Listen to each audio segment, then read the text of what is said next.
नमस्कार साथियों, स्वागत है आपका एक बार फिर से हमारे शो में बात यूपीएससी की रवि के साथ में।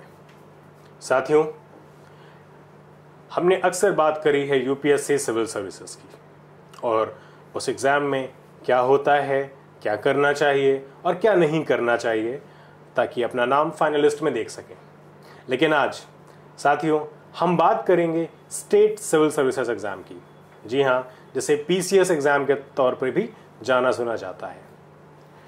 साथियों, अक्सर ऐसा देखा गया है, हर एस्पिरेंट की अपनी एक एस्पिरेशन होती है, एक अपनी स्ट्रेटजी होती है, जिसमें कुछ एस्पिरेंट्स यूपीएससी एग्ज़ाम के साथ साथ स्टेट पीसीएस के एग्ज़ाम भी देते रहते हैं।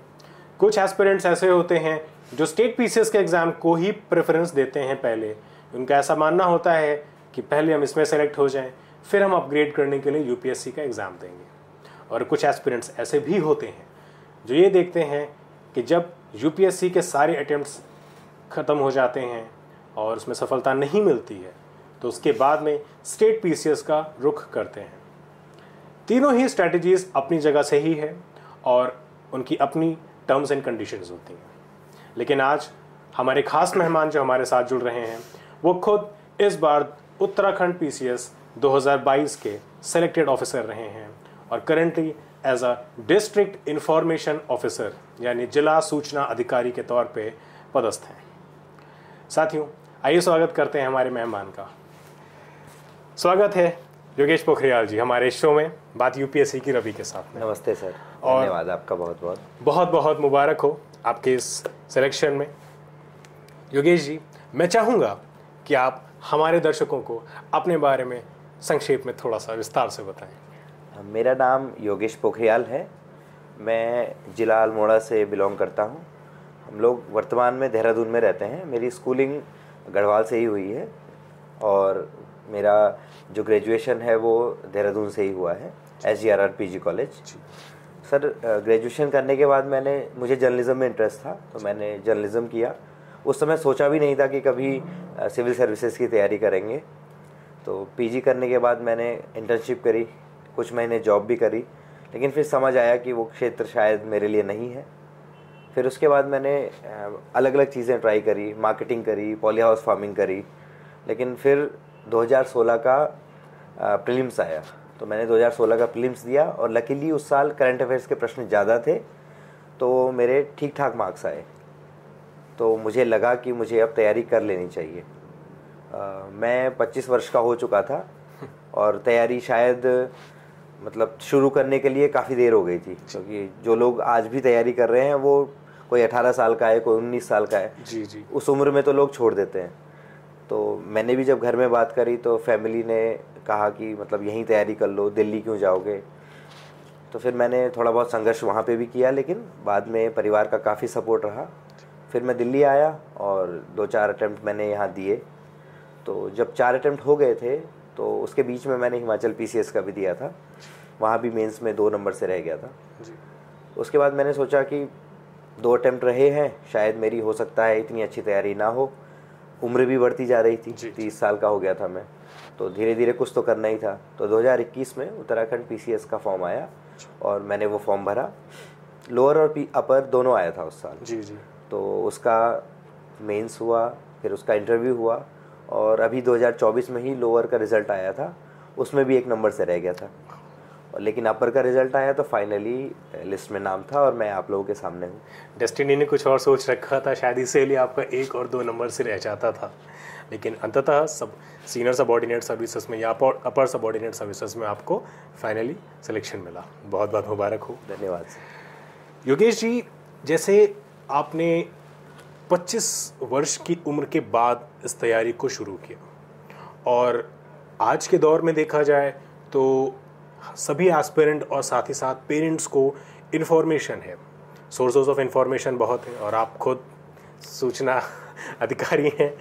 तो कई एस्पिरेंट्स ऐसे मैंने देखे हैं जो जस्ट 12th पास करते ही या 10th के बाद ही प्रिपरेशन स्टार्ट कर देते हैं सिविल सर्विसेज की, और एक वो एस्पिरेंट है जो 16-17 साल की उम्र से तैयारी शुरू की और एक आपने 25 के बाद तैयारी शुरू करी। बिल्कुल सही कहा आपने कि जिस उम्र में आपने शुरू करी उस उम्र में लोग क्विट करने के लिए आते हैं। तो सर, क्या एक मैसेज आप देना चाहेंगे ऐसे कैंडिडेट्स के लिए जो कहीं ना कहीं शायद हार्श एंड फास्ट रूल को फॉलो करना चाह रहे हैं कि जल्द से जल्द हम सेलेक्ट हो जाएं, आईएएस बने या आईपीएस बने या मनचाही सर्विसेज में जाएं और देश की सेवा करें? क्योंकि मुझे ऐसा लगता है कि स्कूल की ज़िंदगी को जीना और उसके बाद में कॉलेज की ज़िंदगी को जीना भी कहीं ना कहीं अहम है। सर, मैंने कॉलेज की लाइफ बहुत भरपूर जी है, और जहाँ तक इस उम्र में शुरू करने की बात है, मैं किसी भी अभ्यर्थी को और उनके अभिभावकों को ये कहूँगा कि पहली बात तो बच्चों के बचपने को ख़त्म ना करें। बिल्कुल। और किसी भी क्षेत्र में शुरू करने की कोई उम्र नहीं होती है। बिल्कुल। मतलब अगर आपको समझ आ गया 25 साल की उम्र में, 30 साल की उम्र में, 35 साल की उम्र में भी कि ये क्षेत्र मेरे लिए नहीं है, मैं कुछ नया शुरू कर सकता हूँ, तो उसके बाद भी आपके पास वर्तमान हिसाब से 35 के बाद 35-40 साल हैं अच्छे से अपनी लाइफ जीने के लिए। क्योंकि उस क्षेत्र में आप कुछ भी करेंगे ना, आप 35 साल को आप 100 साल बना सकते हैं। मतलब एक एक पल आप जिएंगे प्रॉपरली। बिल्कुल। तो जो क्षेत्र आप चुने, चाहे किसी भी क्षेत्र में चुने, आप उसमें मेहनत करें, और मेहनत का एक ना एक दिन फल आता है। उम्र मायने नहीं रखती है। और बहुत लोग एग्जाम्पल हैं हमारे ही इस बार के रिजल्ट में, जो इस समय 44 साल के हैं। एक मैम हैं जो 36 साल की हैं, जो 12 साल से तैयारी कर रही हैं। शी इज़ ऑल्सो सेलेक्टेड, वो इस बार सेलेक्ट हो गई हैं। तो ऐसे काफ़ी सारे एग्जाम्पल हैं। तो कहा जाए और देखा जाए और समझा भी जाए, मेहनत रंग लाती है, देर से ही सही, लेकिन आती ज़रूर है। सफलता की कोई किताब नहीं है और ना ही कोई उसका मूल मंत्र है साथियों, लेकिन हाँ, प्रयास पूरी लगन, पूरी निष्ठा के साथ किया जाए तो योगेश जी हमारे सामने जीती जागती एक मिसाल है। योगेश जी, आप हमारे साथियों को अपने इस जर्नी में स्टार्ट जो आपने करी, इसमें जो संघर्ष आपने देखा, आपका एक अपना एक स्ट्रगल पीरियड रहा होगा, उसमें क्या अप्स एंड डाउन्स ऐसे रहे जो आपको कहीं ना कहीं रातों को जगा करके भी रखते होंगे, लेकिन कहीं ना कहीं आपके अंदर एक ऊर्जा भी देते रहे होंगे? थोड़ा उस बारे में भी हमें बताएं। सर, जैसे सभी कहते हैं कि यूपीएससी का सिलेबस ही अपने आप में संघर्ष है। इतना वास्ट सिलेबस है, इतना बड़ा सिलेबस है कि आप जब उसको कवर करने की सोचते हैं तो आपको लगता है कि कोई भी एक विषय 2-3 महीने से पहले तो ख़त्म नहीं होगा, और इतना पेशेंस वर्तमान में किसी के पास नहीं है। तो जब आपको कोई यूपीएससी की तैयारी शुरू करनी है तो आपको ये तो मान के चलना है कि 1.5 से 2 साल सिलेबस कवर करने में लगेंगे। अगर ये आप सोच के चल रहे हैं तब आपको आगे दिक्कत नहीं होगी, वरना आप 1 साल में ही फ्रस्ट्रेट हो जाएंगे कि मेरे साथ वाला कोई 1 साल का कोर्स करके कोई कहीं प्राइवेट जॉब कर रहा है, कोई पैसे कमा रहा है, आपको वो क्षणिक कामयाबी दिखेगी उसकी। लेकिन एक बार अगर आपने सिलेबस पूरा कर लिया, आपने मन से तैयारी कर ली, आप यकीन मानिए अगर आपका 4 और 5 साल में भी सिलेक्शन होता है तो आप उनसे ज़िंदगी में बहुत आगे। बिल्कुल बिल्कुल सही बात है सर, क्योंकि ऐसा अमूमन तौर पे देखा भी गया है कि जब एस्पिरेंट अभ्यर्थी जब इस फील्ड में आता है, तैयारी शुरू करता है, तो उसे 2-3 साल लग जाते हैं। खास करके ऐसे छात्र जो बिल्कुल ऐसी जगह से बिलोंग करते हैं, ऐसी फैमिली से आते हैं जहाँ पे शायद उनके अभिभावक कभी स्कूल का, विद्यालय का दरवाज़ा भी नहीं देखा, लेकिन उनकी मेहनत, उनकी लगन ऐसी रहती है कि हम नहीं पढ़ पाए तो हमारा बच्चा पढ़ ले और देश को, समाज को कुछ दे सके। तो उनके लिए इस जर्नी को समझने में ही 1.5 से 2 साल, 2.5 साल लग जाते हैं। लेकिन सर, क्या आप ऐसा मानते हैं कि विफलता सफलता की सीढ़ी है? लगातार निरंतर प्रयास करते रहना, उसमें विफल होते रहना, क्या बच्चे को सफलता की ओर ले जाती है? क्योंकि अक्सर बच्चे 2-3 अटेम्प्ट देने के बाद क्विट कर देते हैं। सर, यहाँ पे फिर वही बात है जो मैं आपको कह रहा हूँ। अगर आप 1 अटेम्प्ट, 2 अटेम्प्ट, 3 अटेम्प्ट फेल हो रहे हैं तो आपको याद वही रखना है कि आपने शुरू क्यों किया था। बिल्कुल। अगर आपने शुरू इसलिए किया था कि मेरे पड़ोस में कोई तैयारी कर रहा है, आपने शुरू इसलिए किया था कि मेरे पीयर ग्रुप में 4 लोग तैयारी कर रहे हैं, तो आप 100% क्विट कर देंगे। बिल्कुल। लेकिन अगर आपने खुद को देख कर शुरू किया था कि यार इसके अलावा मुझे आता ही क्या है, मैं क्या ही करूँगा लाइफ में, अगर आप रियली में यूपीएससी के अलावा अगर कुछ नहीं सोचते हैं तैयारी के अलावा अगर आपको कुछ नहीं आता है तो यकीन मानिए समय लगेगा, लेकिन आप पार हो जाएंगे। समय लगेगा लेकिन पार हो जाएंगे, बिल्कुल सही बात कही है योगेश जी। जैसे आपने बताया कि आपने जर्नलिज्म में पढ़ाई करी और उसमें भी काफ़ी प्रयास किए अपने आप को निखारने के, तो इस तैयारी में आपकी जो पढ़ाई रही है उसने कितना आपका सहयोग किया? सर मैं बहुत भाग्यशाली हूँ कि मुझे ऐसा परिवार मिला है जहाँ पहले से पढ़ाई का माहौल है। पिताजी संस्कृत और हिंदी के लेक्चरर हैं, तो मुझे बचपन से ही उपन्यास पढ़ने का काफ़ी शौक़ था। तो उसी शौक़ ने मुझे सबसे पहले अपने ऑप्शनल को तय करने में बहुत भूमिका निभाई। मेरा ऑप्शनल हिंदी साहित्य है, तो मुझे कभी सोचना ही नहीं पड़ा कि उसके अलावा मैं कोई दूसरा ऑप्शनल भी रखूं। फिर जब बचपन से ही 6 साल का था तब से, या आप यूँ कहिए कि जब से मेरी आँख खुली तब से घर में हिंदी अखबार अमर उजाला आता है। तो मैंने बचपन से ही अखबार पढ़ा है, आर्टिकल चाहे हो या न्यूज़ उनकी चाहे हो, तो मुझे कोई कभी दिक्कत हुई नहीं तैयारी के लिए अखबार पढ़ने में। मैं बचपन से ही मतलब 9th और 10th से ही अरिहंत की समय की और बाकी कोई भी मतलब मैगजीन्स पढ़ता हूँ, तो मुझे टेक्स्ट पढ़ने में दिक्कत नहीं होती है। लेकिन उन बच्चों को जिनको टेक्स्ट नहीं समझ आते हैं, जिन्होंने फैमिली बैकग्राउंड ऐसा नहीं है, तो उनको मेरा यही सुझाव है कि आप लोग सबसे पहले टेक्स्ट पढ़ना शुरू करिए। आप अगर पढ़ेंगे तो आपको फिर सिलेबस टफ नहीं लगेगा, आपको लगेगा कि हाँ ये एक टॉपिक आज खत्म होगा, एक कल हो जाएगा, धीरे धीरे आपका सिलेबस कवर हो जाएगा। बिल्कुल बिल्कुल सर, बिल्कुल सर। जैसे ये जो तैयारी है, चाहे हम यूपीएससी सिविल सर्विस की बात करें या स्टेट सिविल सर्विसेज की बात करें, इसमें प्रीलिम्स के बाद जो मेंस की परीक्षा होती है, इसमें आंसर राइटिंग एक अहम योगदान होता है और आंसर राइटिंग ही तय करती है कि आपको इंटरव्यू कॉल आएगा और अंततः आप फाइनलिस्ट में होंगे या नहीं। तो आंसर राइटिंग के लिए आपका क्या स्ट्रेटजी रहा, क्या कैसे आपने आंसर राइटिंग पे वर्क करा, थोड़ा उस बारे में हमें बताएं। सर मैं फिर से यही कहूँगा कि मैं बहुत भाग्यशाली हूँ कि मुझे आंसर राइटिंग के लिए ऐसे गुरुजन मिले जिन्होंने मेरी कला को निखारने में बहुत योगदान दिया।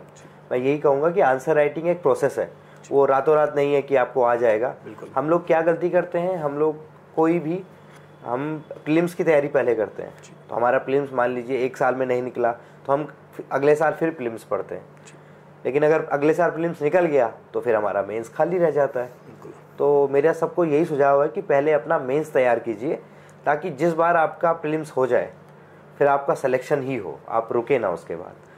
और जहाँ तक आंसर राइटिंग की बात है, तो आंसर राइटिंग एक कला है।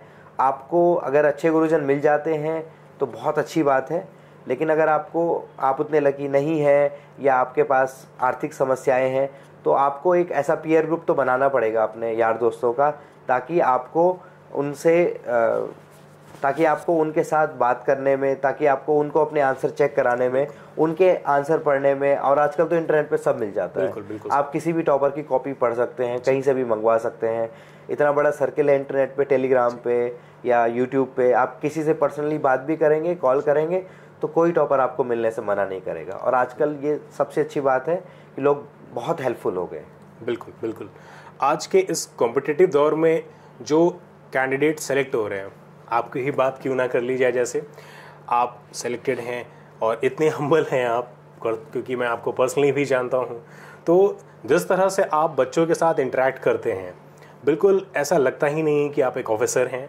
आप बिल्कुल उन्हें एक बड़े भाई छोटे भाई की तरह बिल्कुल ट्रीट करते हैं आप। सर, जैसे इस पूरी एग्ज़ाम की तैयारी में आपकी जो प्रीलिम्स की प्रिपरेशन रही होगी या मेंस की प्रिपरेशन रही होगी, तो इसमें प्रीवियस ईयर क्वेश्चंस का क्या योगदान रहा आपकी इस तैयारी में? सर, अगर आप PYQ नहीं लगाएंगे तो आप चाहे 8 साल तैयारी करें या 18 साल आपका नहीं होगा। बिल्कुल। क्योंकि PYQ हमारे लिए मार्गदर्शक है। PYQ से हमको पता चलता है कि कोई भी कमीशन एग्ज़ाम कैसे बना रहा है। सिलेबस तो इतना बड़ा है, अब हम कहेंगे कि आंखें बंद करिए और आंखें खोल दीजिए, आप दुनिया में जितना कुछ सोच सकते हैं और देख सकते हैं वो सभी UPSC है। जी बिल्कुल सही बात। तो अगर इतना पढ़ने जाएंगे तो शायद 2 साल या 20 साल में भी सिलेबस कवर नहीं होगा। तो हमको PYQ से, चाहे प्रीलिम्स के हों चाहे मेंस के हों, हमको ये पता चलता है कि हमको एग्जैक्टली पढ़ना क्या है। किस तरह से सवाल आएंगे, फिर हम उस हिसाब से हर टॉपिक वाइज अपने नोट्स प्रिपेयर कर सकते हैं। बिल्कुल। और अगर हमने एक बार PYQ देखा, और मैं तो कहूँगा कि अगर आपने 20-25 साल के PYQ सॉल्व भी कर लिए तो आपको मेंस तो आपका आराम से हो जाएगा। भले आप उतना स्कोर ना कर पाएँ कि आपका सिलेक्शन हो सके, लेकिन अगर आप फिर उसमें इम्प्रूवमेंट करेंगे आंसर राइटिंग में, तो आराम से PYQ से, चाहे स्टेट का हो, चाहे किसी भी स्टेट का हो या UPSC का हो, PYQ सबसे बड़ा रोल अदा करते हैं उसमें। जी सर, जी। जैसा आपने कहा कि जो कुछ भी है वो सब UPSC का सिलेबस है, तो उस पर एक बात मुझे याद आई कि सूर्य तले जो भी है सब UPSC का सिलेबस है। और सही बात है, बच्चों को अक्सर ऐसा लगता है कि किसी भी कोचिंग इंस्टीट्यूट की टेस्ट सीरीज़ को ज्वाइन कर लेने मात्र से उनका सिलेक्शन कन्फर्म हो जाएगा। लेकिन बात वही है कि आपको किसी कोचिंग इंस्टीट्यूट का एग्ज़ाम क्वालिफाई करके सिलेक्शन नहीं लेना है, बल्कि उस कमीशन का एग्ज़ाम क्वालिफाई करके सिलेक्शन लेना है, फिर चाहे वो यूनियन पब्लिक सर्विस कमीशन हो, UPSC, या फिर स्टेट PCS ही क्यों ना हो। सर, अब आप जिला सूचना अधिकारी हैं और राइट टू इन्फॉर्मेशन एक्ट के तहत लोगों को सूचना का अधिकार भी है, तो आने वाले समय में आपकी जो ड्यूटीज़ होंगी, जो जिम्मेदारियां होंगी, दायित्व होंगे, उसमें आपको हमारी तरफ से बहुत शुभकामनाएं, और आप इस देश के जनता को उनकी जो भी सूचनाएं हैं समय समय पर देते रहेंगे। और साथ ही साथ मैं ये भी चाहूँगा कि आपसे जुड़ रहे जो बच्चे हैं आने वाले वक्त में, उन्हें भी आप इस परीक्षा के तर्ज पे सही और तार्किक सूचनाएं देते रहें, ताकि उनका भी सिलेक्शन होता रहे। बहुत कम समय में और बहुत ही कम शब्दों में आपने बहुत बड़ी बड़ी बातें हमसे करी, जो हमारे छात्रों के लिए, हमारे एस्पिरेंट्स के लिए और उनके अभिभावकों के लिए बहुत ज़्यादा काम की हैं, क्योंकि पेरेंट्स भी अपने बच्चों को गाइड करते हैं कि किस दिशा में जाना चाहिए। और बच्चों के लिए भी, चाहे वो PYQs हो, चाहे वो उम्र का तगाज़ा हो, चाहे वो कब शुरू करें, कब ख़त्म करें और कब तक ना ख़त्म करें, और या फिर कहें कब तक ना रुकें, तब तक के सफ़र में आप एक जीती जागती मिसाल हैं। बहुत शुक्रिया आपका हमारे साथ जुड़ने के लिए योगेश जी, और अनंत शुभकामनाएं आने वाले जीवन के लिए। धन्यवाद सर। बहुत बहुत धन्यवाद। साथियों, ये थे हमारे साथी योगेश पोखरियाल सर। साथियों, हम जीवन में जो भी सपने देखते हैं, ज़रूरी नहीं है कि हम सभी IAS बने या PCS बने। जो भी हमारे सपने होते हैं, उन सपनों को पूरा करने के लिए मेहनत हमें ही करनी है, संघर्ष हमारा है।